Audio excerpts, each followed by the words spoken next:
Minasama, bienvenue sur la chaîne de partage de Nini au Japon. Pour ceux qui me suivent depuis peu, je vais vous présenter un peu qu'est-ce que c'est la chaîne. Et pour ceux qui me suivent depuis un petit peu plus longtemps, j'ai décidé de changer mon nom suite à certaines recommandations de mes abonnés qui m'ont suggéré de changer le nom qui était trop long. Donc, un petit coucou à Pierre le prof qui m'avait justement suggéré de raccourcir le nom de la chaîne pour peut-être avoir un peu plus de visibilité. Maintenant, pour ceux qui me suivent depuis peu, le contenu de la chaîne, c'est une chaîne de variété. Je ne dis pas que ça va être comme d'autres youtubeuses là, qui faisaient de la variété, mais que bon, c'était tout et n'importe quoi. Non. C'est variété, mais ça va avoir un focus sur le Japon, bien sûr. Je vais régulièrement poster des vidéos découvertes. Comme justement, la semaine prochaine, j'ai décidé de me faire plaisir après 3 ans de confinement à répétition, de restrictions, de tout ça. J'ai décidé de me faire plaisir. Je vais passer 2 jours à Kyoto. Donc, je vais vous faire des vidéos. Je vais aller visiter des temples qui sont connus et un peu moins connus.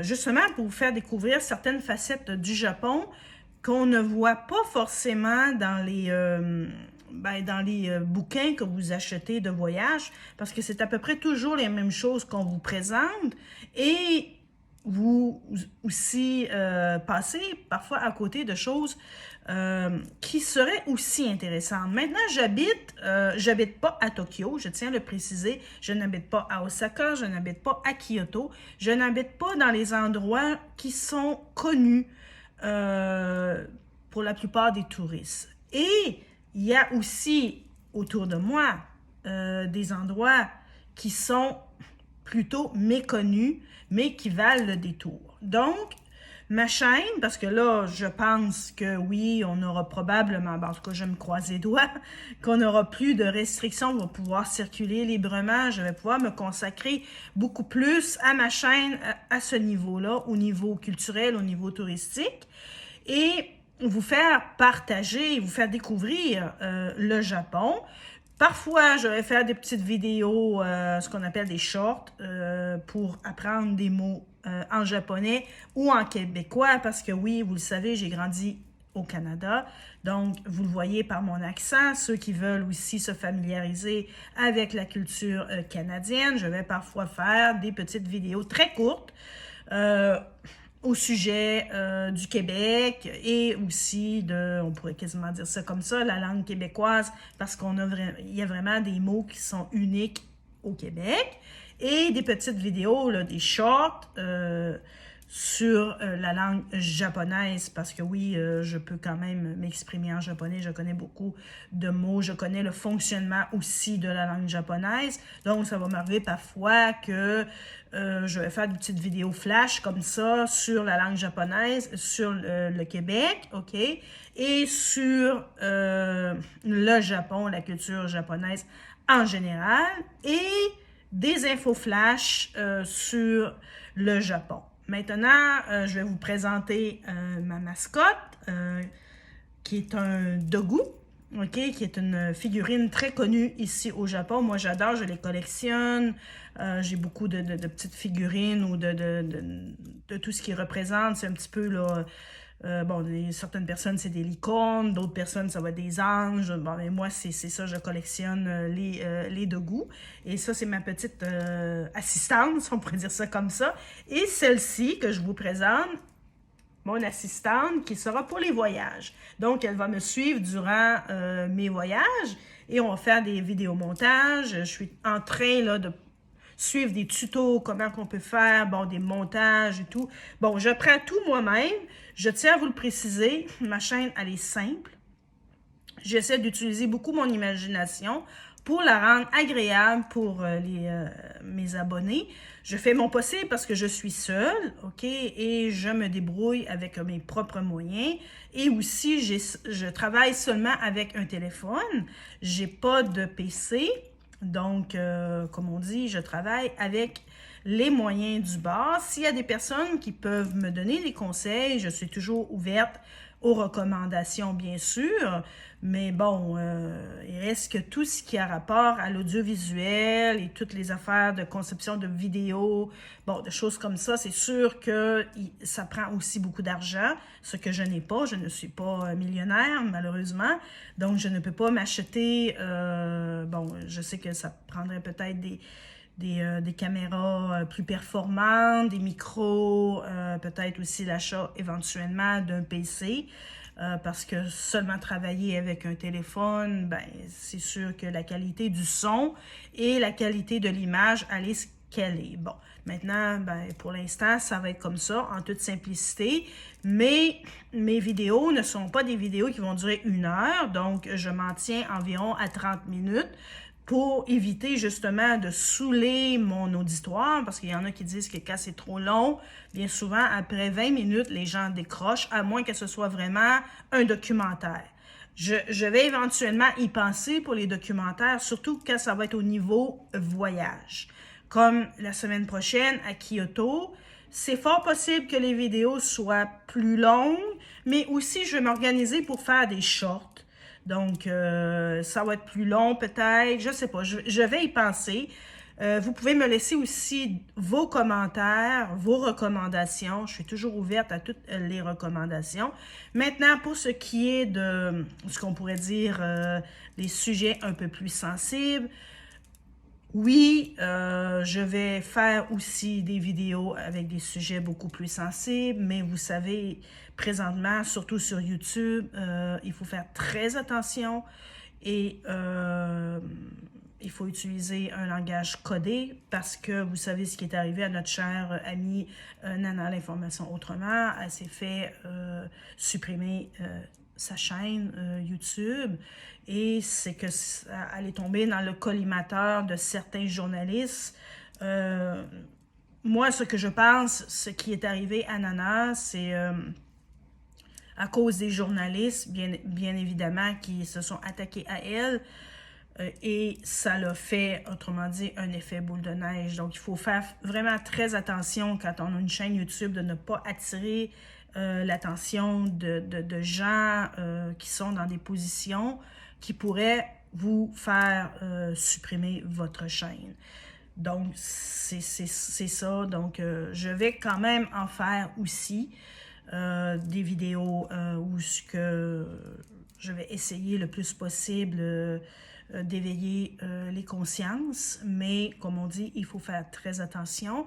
Donc, ma chaîne, c'est une chaîne, bien sûr, de partage, c'est une chaîne découverte, c'est une chaîne où vous pouvez apprendre beaucoup de choses sur le Japon, sur le Québec et sur les actualités en général. Je n'ai pas de niche précise, je tiens à le préciser, mais si on pourrait dire que j'ai une niche, ben c'est le Japon. Donc, c'est ça. Si vraiment il me faut absolument une niche, ben c'est ça, ça sera le Japon. Donc, aujourd'hui, pour ce qui est des infos flash Japon, dernièrement, ben c'est-à-dire hier, une dame est décédée suite à, vous savez ce que je veux dire, elle est décédée d'un choc, autrement dit, elle est décédée subitement, sur place, immédiatement après qu'elle a reçu sa dose. Et ça l'a passé aux médias mainstream, le NHK qui est l'équivalent de TVA pour le Québec et BFM TV pour la France, donc ce qu'on appelle les médias mainstream. Donc, c'est un bon départ.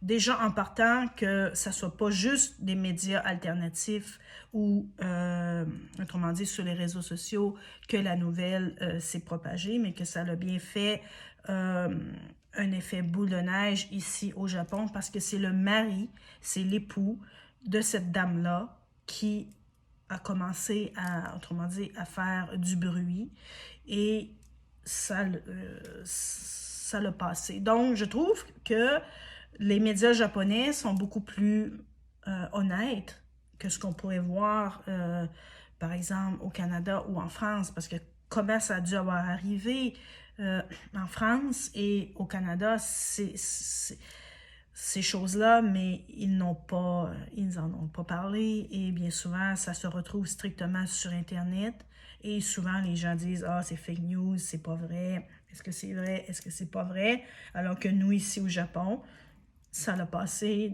sur la plus grande chaîne japonaise de médias mainstream qui s'appelle NHK. Donc, c'est quand même un très grand pas de fait. Et ça va probablement, éventuellement, ouvrir la porte et délier les langues pour les autres personnes ici au Japon qui ont subi les effets, vous savez, hein, faut faire attention à cause des algorithmes, parce que YouTube est encore sous l'emprise totale de la police de la bien-pensance, on peut absolument rien dire. Mais bon, moi, je suis ici au Japon. Mon rôle, c'est aussi vous informer au niveau des actualités, pas juste vous montrer le côté glamour ou tout ça du Japon, mais je veux aussi vous parler des actualités qui se passent actuellement ici au Japon.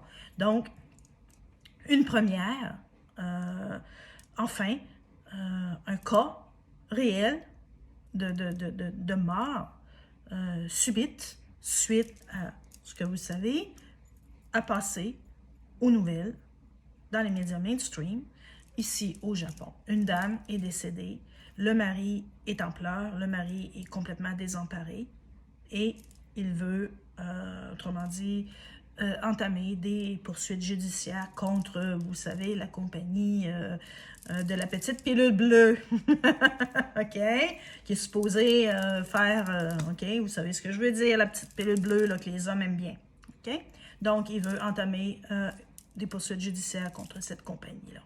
Donc, ça va être une affaire à suivre. Je promets que je vais vous tenir au courant par rapport à ça.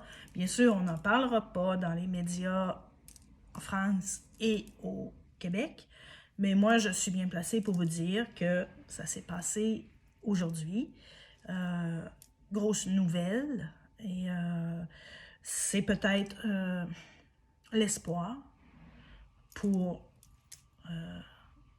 si ça se passe, le Japon, c'est quand même pas... Bon, c'est un pays du G7, hein?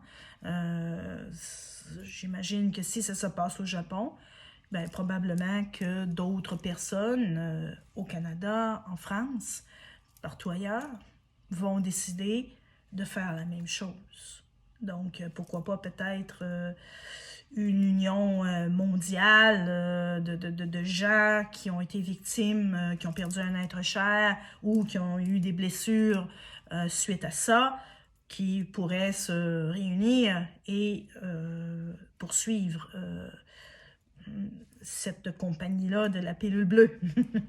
Donc, on va l'appeler comme ça. Donc, je vous invite aussi dans les commentaires de faire attention et de ne pas utiliser les bons mots. Faites des fautes d'orthographe, je m'en fous. OK, de toute façon, je suis dyslexique. C'est pas moi qui va vous critiquer sur les fautes d'orthographe. Faites beaucoup de fautes d'orthographe ou utilisez exactement le même langage que moi j'utilise. Quand je dis compagnie de la pilule bleue, ben, vous écrivez la même chose, quoi. Sinon, vous pouvez dire pic-pic, merdouille, bon, plein de mots comme ça, mais vous n'utilisez pas le vrai mot.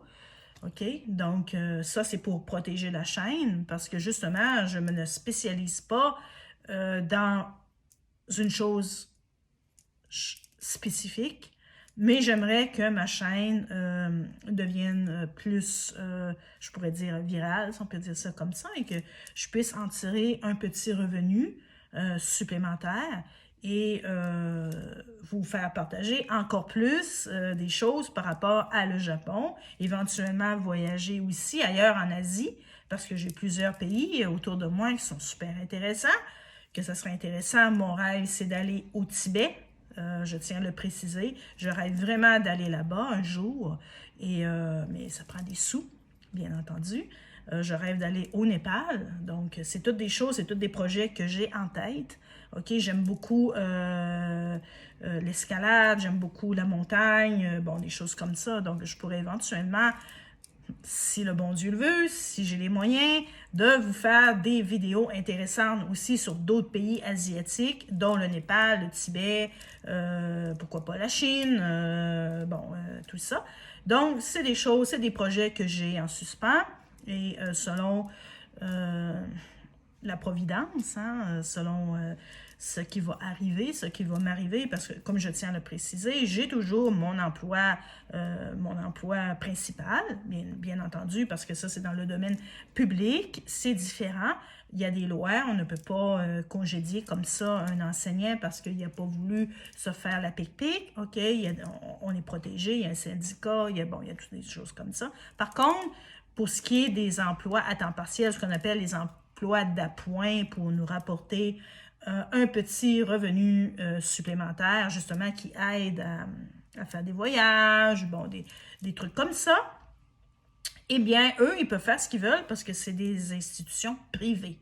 Si le patron ou la patronne, elle a décidé qu'elle foutait à la porte les personnes qui n'avaient pas de preuves comme de quoi qu'elles avaient été merdouillées, ben, il n'y a pas de loi qui va les empêcher de le faire. Ils peuvent faire ce qu'ils veulent, autrement dit.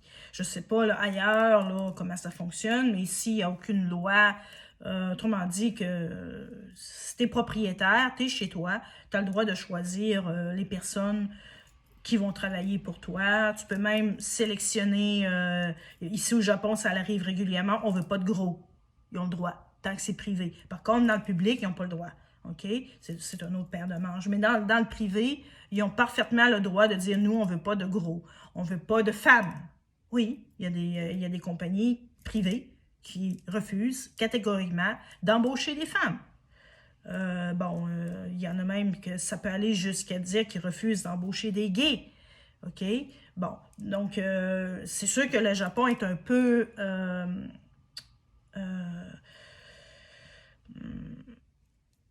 en retard par rapport à ses droits, aux droits humains, OK? Surtout quand c'est des entreprises privées. Je tiens à le préciser que dans le public, c'est impossible, OK? Dans le public, c'est différent. Par contre, dans les entreprises privées, il y a à boire et à manger, hein? Il y a de tout.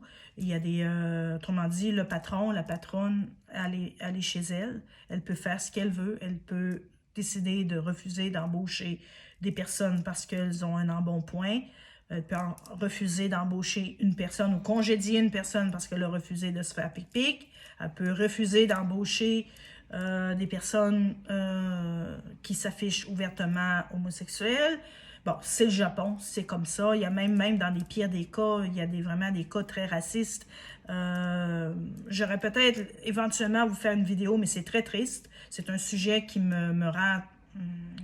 Je trouve ça affreux. Je comprends pas d'ailleurs pourquoi que ça existe encore. Mais le Japon a un système de caste qui ressemble un peu à ce qu'on peut voir en Inde. Cette caste-là s'appelle les Burakumin. C'est une caste qui, autrefois, à l'époque féodale, c'était des gens qui travaillaient le cuir, qui enterraient les morts, qui, autrement dit, qui faisaient ce qu'on peut appeler les boulots sales. OK? Donc, ces métiers-là se transmettaient de père en fils et ils se formaient comme des espèces de ghettos. Et ces gens-là ne pouvaient pas en sortir et épouser des gens qui ne travaillaient pas, qui n'étaient pas impliqués dans ces domaines-là. Maintenant, aujourd'hui, oui, la plupart de ces castes-là continuent toujours à être des bouchers, par exemple. Ils travaillent dans le funéraire et tout ça, mais il y a encore énormément de discrimination à leur encontre. Et c'est très difficile pour ces gens-là de se faire embaucher ailleurs. Par exemple, ils ne peuvent pas travailler ailleurs que dans le funéraire. Ils ne peuvent pas travailler ailleurs que dans l'industrie de la viande, de l'abattage et toutes les choses-là. Ils ne peuvent pas travailler ailleurs que dans les tanneries. Ces choses-là, c'est quand même assez triste. Donc, si la personne elle veut sortir de ça, c'est pratiquement impossible et ça va jusque dans les mariages. Donc, il y a ce problème-là aussi au Japon. Normalement, ça devrait être illégal, bien entendu. Je ne comprends pas pourquoi que c'est toujours d'actualité. Et maintenant, les descendants des Coréens. Donc, ces gens-là aussi, c'est très difficile pour eux. Pourtant, c'est des Japonais. ils sont même pas nés en Corée, c'est juste que c'est des descendants de travailleurs forcés pendant la Deuxième Guerre mondiale qui sont venus ici au Japon pour travailler dans les usines parce que la Corée était sous domination japonaise à l'époque. Ils ont été amenés de force ici au Japon et puis bon, finalement, après la guerre, ils ne sont jamais retournés en Corée. Ils se sont mariés, bon, ils ont grandi au Japon et aujourd'hui, ils ne parlent même pas un mot coréen, mais bon, ils ont des noms bien sûr, à consonance coréenne, et à cause de ça, ben, ces Japonais-là ne peuvent pas s'intégrer à 100% dans la société japonaise. Donc, dans le public, ça va. Ils n'ont pas le droit de refuser dans le public. Mais dans le privé, c'est difficile. Très, très, très, très difficile pour eux autrement dit, de s'insérer, de se faire embaucher par une compagnie privée.